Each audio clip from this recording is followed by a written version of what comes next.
Yes, you. Welcome to the You're Not Getting Any Younger podcast, a podcast for people who want to disrupt their lives for a good reason, to make it count. I'm your host, Jen Glantz, and every week I'll drop a new episode with stories from real people just like you, who woke up one morning and decided to make big changes, starting with small things. We'll cover topics like entrepreneurship, love, failure, and self-care. Hey, you're not getting any younger, so let's make this an adventure. Ready?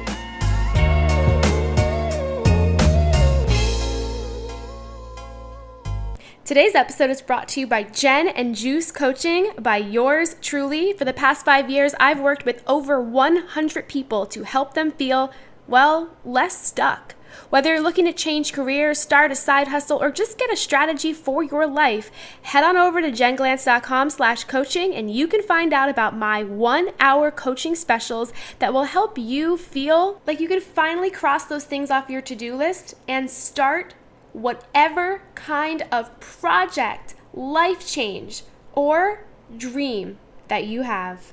Hey, any youngers, welcome back to another episode of the You're Not Getting Any Younger podcast. It's me, your host, Jen Glantz, and I am so excited that you are here with me today listening to this episode. I mentioned it in a couple episodes earlier, but this month right here, March 28th-ish, is the official 3-year anniversary of this podcast. And if it was not a pandemic, you better believe I would be hosting a pizza party, probably in New York City for the listeners of New York, but also maybe we will do something virtually in the future. Who knows? I am just so excited that you are a listener of the show, whether you have been a listener from day one or you just started listening recently. I'm just so happy that you're here. There's so many podcasts out there, and the fact that you found this one, you take to this one, you come to this one and listen to it just makes me feel so epic inside. Doing anything for 3 years straight is a lot. And when you do something for so long and you put something out every single week, I have never missed a week with this show, you feel like you're in a relationship with it. And when you're in a relationship, you strive to not let the other person or let the other thing down. You also strive to grow together, grow individually, continue to just have fun, but also put good stuff out together. And that's how I feel like this podcast has been. It's been that kind of relationship where, there's some weeks where it's really hard to get out a new show, where I'm tired or I don't even know what I want to talk about. And then there are some weeks where I just feel so empowered by the voices that come on this show or the topics that we talk about, or hearing from you, dear listeners, who enter my inbox, enter my DMs with feedback or questions or requests for guests, or just letting me know that you heard this and you didn't feel so alone in this life. And I'm just so happy for you to be here. And I'm happy for all of you who are inside of the You're Not Getting Any Younger Facebook group, and for all the reviews that you have left. We've been doing this for 3 years. I have no plans of ever stop doing this. I'm excited for another 3 years, another couple of hundred of episodes. And this podcast has brought me personally so much joy. Not only have I gotten to interview such incredible people, from best-selling authors to people who started their own businesses after never starting a business before, but I've also allowed myself to bring on some friends to this show. And if you listened earlier this year, you heard that the format of the show has sort of switched this year. 1 episode a month will be me solo. 1 episode a month will be a pick-me-up episode where I answer questions from you. 1 episode a month will be hearing from my friends. I'm going to bring on a friend every month. And 1 episode will be that expert, will be that guest that comes on here and gives us some fabulous information. And switching the format up like this has allowed me to continue to make the show awesome and interesting and unique, but it's also made me feel alive again doing the show, because now I have that crystal clear format. A lot of people want to know, when you do a podcast for 3 years, if there were ever moments where you wanted to quit. Were there ever moments when you wanted to give up? And the truth is, yes, all of the time. But if you know me, and this is something very specific to me, I am so stubborn as a human being. I'm so stubborn to the point where I won't quit something just because I want to quit something. And I say that because it allows me to know what is right to continue with and what is right to give up on. There are some things I start that don't make it to the light of day because I'm sick of them, I don't like them, and I quit on them. That stubborn feeling isn't there. But when I'm doing something and it gets hard, or it just becomes something that takes up so much time, when that stubbornness shows up and says, Jen, even though you want to quit right now, we're not going to let you. That's like that spotlight in my head that's like, yes, this is what you are meant to be doing. And I felt like that for this podcast for so long. And, there's some people who will say that when you do a podcast, maybe you should take a break. But for me, putting out something every single week has allowed me to show up for listeners. And I've always been under the impression that when you start a blog or a podcast or anything where you're putting out content and you've built an audience, you have to show up for your audience. And you have to figure out how you're going to do that. And this is a commitment that I have made from day one, new episode every single week. And I'm not going to break that commitment to you. So once again, thank you so much for being here and being part of the show. We made it to 3 years and there's so much good to come. And I want to hear from you. If you have questions, feedback, requests for people you want to hear on the show, come say hello. You can come hang out with me in the Secret You're Not Getting Any Younger Facebook group. You can send me a DM on Instagram at Jen Glantz or at Any Younger, or you can drop into my inbox at jenglantz@gmail.com. Let's get into this week's episode. We are at a pick me up episode this week. So I'm going to answer 3 questions that were sent to me by you. You listeners sent these questions to me. And I'm going to talk about each of the questions. I'm going to talk about the themes of them. And I'm going to give you some advice, just advice based on some of my real life experiences and just my feelings about these topics. And these topics this week are so relatable. These are things I've asked myself this year. These are things my friends are talking about currently.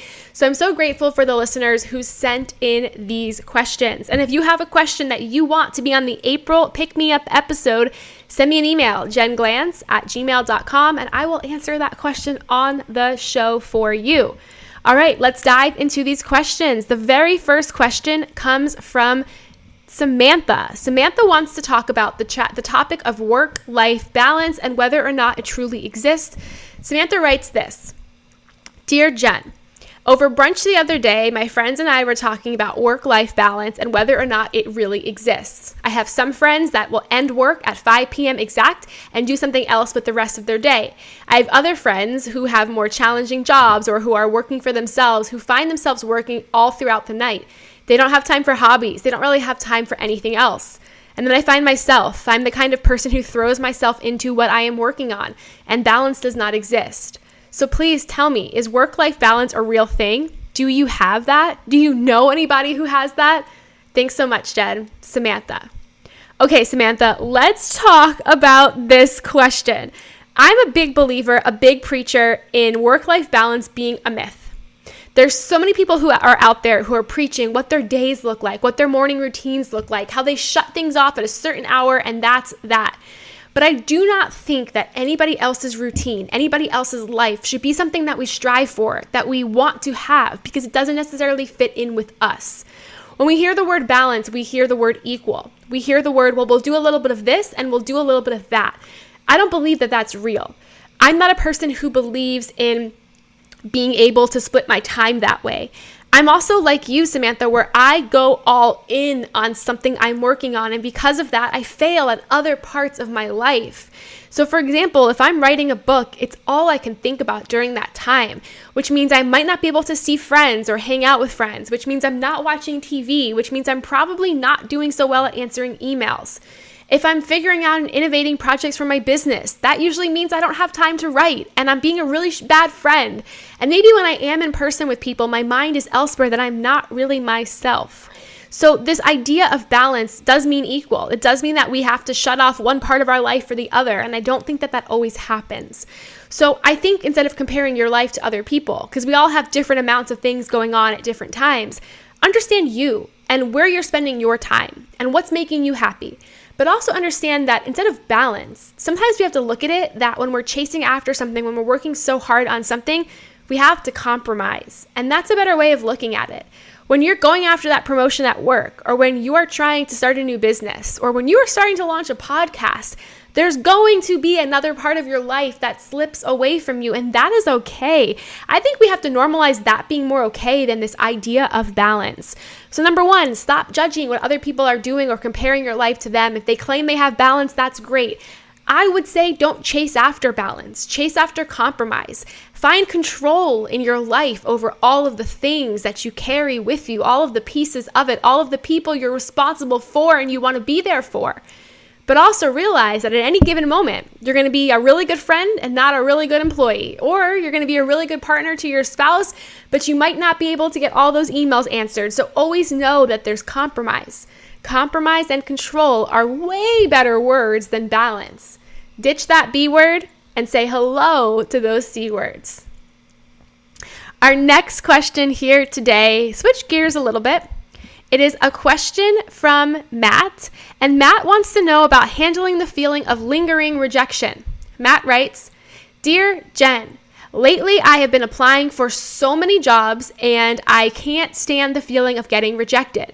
Whether it's an automated email saying that they're not considering me anymore, or it's an email that comes after an interview round of 5 interviews that just tells me I'm not the right fit. This rejection is suffocating. It's making me feel like I'm never going to find a job, and I just want to quit the whole job application process. Why does the feeling of rejection linger, and how do we conquer it? Pick me up, Jen." Matt. Ooh, Matt, you just mentioned my favorite word in the world, which is the word rejection. Getting rejected hurts. Getting rejected stings, especially when you put so much out there or you're so vulnerable or you just want something so bad. But rejection is something that's going to happen no matter what. And sometimes rejection is not about you personally. And in these jobs, it might not be about you personally. It might be because the job wanted something else or went with somebody else or decided they're not hiring for that role anymore. So number one, when it comes to rejection, we have to stop taking it personally. Because what we're taking personally is another person's decision. And their decision is deeply rooted in a million different questions and reasons, and only very few of those are about us. So when we remove the personal element of taking this rejection like it's something stabbing our hearts, we're able to see clearly what's going on. Something we wanted is no longer on the table for us to get. And from that perspective, we can then make a decision. Do we continue to chase after it? Do we change ourselves and change after it again? Or do we go after something completely different? So let's break down those decisions. There are some instances where when you get rejected, it's not a dead end. There is other things you can do. And in those situations, it's important to figure out what your strategy is.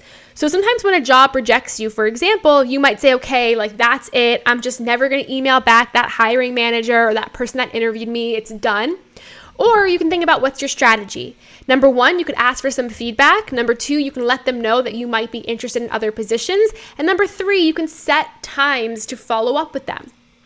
Now, it's the same thing with getting rejected from other things you care about, whether it's emailing somebody and asking for something or even a date. Maybe you went on one date with somebody and you asked to go on a second and that person says no. You can take that as okay, I'm going to back away. Or you can say, hey, if it is because life is busy right now, let me know if in the future you might want to get together again. And then you can follow up with them. That is an option. Number two, you can take the feedback you get and change yourself and then go after it again. So that would look like for a job, understanding, okay, why you didn't get the job. Let's say it's because you didn't have X amount of years of experience or you weren't familiar with a certain program. Going off and getting that and learning that and then contacting them again. Or let's say it's a date and that person says, you know what, Jen, you just are way too much for my lifestyle right now. Well, in that case, I'd say goodbye. But if you are somebody who wanted to change, then you could think of that feedback and maybe not chase after that person, but maybe start to take in that feedback and change your game plan, change what you're looking for, which is option 3, which means that opportunity might not have been a good fit, but go out and see what else is out there.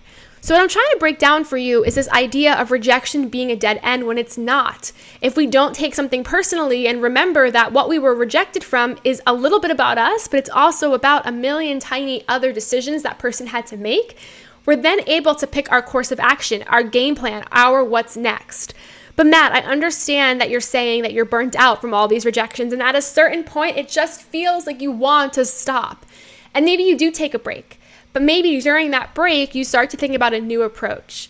I remember when I was applying for jobs, I had just moved to New York City. I was working a really bad job. I had applied for jobs every single day for a year and a half and heard nothing back. Nobody wanted to interview me. Nobody wanted to talk to me. And finally, I gave up for a little bit of applying. I redid my resume. I added some humor into it. I added my voice. I made it fun. And when I finally went back, because I changed my approach, I ended up getting interviews and I actually ended up finding a job. So sometimes when we feel like we're getting a ton of rejection, maybe we do take a step back, we optimize, we revise, and then we go back out there and new things will happen. Our final question today comes from Sophie. Sophie talks about the topic of self-care. And Sophie writes, "Dear Jen, this word self-care is everywhere, but I find that self-care requires money. And I don't have a lot of money right now. But I see my friends talking about self-care with all of these facials and self-care getting their nails done and self-care doing all of these things that just drain a bank account. Is self-care so expensive, or are there free options a person can turn to when they want to do something nice for themselves?" Sophie, thank you for asking this question. If you know me, you know that I like to not spend money. I actively enjoy doing free things. And I even think when it comes to the topic of self-care, we see because of social media, we see because of all of these influences in our life, these people who are spending so much money and calling it self-care. But the best self-care is actually the things that we can do for free. And one of the things I recommend is make a list. Make a list of all of the things that you can do for free that make you happy. So for example, for me on my list, it's going for a walk in circles around the park. I love doing that. I hardly ever do that. It's also taking out my guitar and playing it. It's also, I love organizing. So it's organizing a closet, which I know might sound not fun, but to me that's fun. It could be sitting on the couch watching a TV show. It can be calling a friend. Make this list now, because when you have the time to put together this giant list of things that make you happy but also cost you no money, when you're feeling down, when you're feeling burnt out, when you just want to do something relaxing, you can take that list and go, oh, here's my self-care list. I'm going to check things off of this list right now. When we don't have a list like that and we're not feeling so great about ourselves, it is so easy to go into compare and contrast mode, where we go on Instagram and we see people getting these like $150 manicures and we feel like we need that too. So yes, self-care can be free. It does not have to be expensive, but it is up to you to figure out what you can do, what you can put on your list that makes you happy, that makes you feel great when you're just feeling down. I want to give a special shout out to all of the people who submitted questions this week. Thank you all so much for sending in your pick-me-ups. And remember, if you want your question featured in April's pick-me-up episode, go ahead and send it over to jenglantz@gmail.com, and I will be sure to answer it on April's episode. And don't forget to come hang out with us in the secret You're Not Getting Any Younger Facebook group. There's over 1,500 incredible human beings who are just waiting to say hello to you. And finally, if you like this podcast, and oh my goodness, I hope you do, it would mean everything to me if you can just scroll down on your phone and give us a review. I'm trying to get to 170 reviews on iTunes this month for our 3-year anniversary, and we are at 163 as of today. So if you can just drop us a review on iTunes, I would be so happy. I would be over the moon, just so thrilled.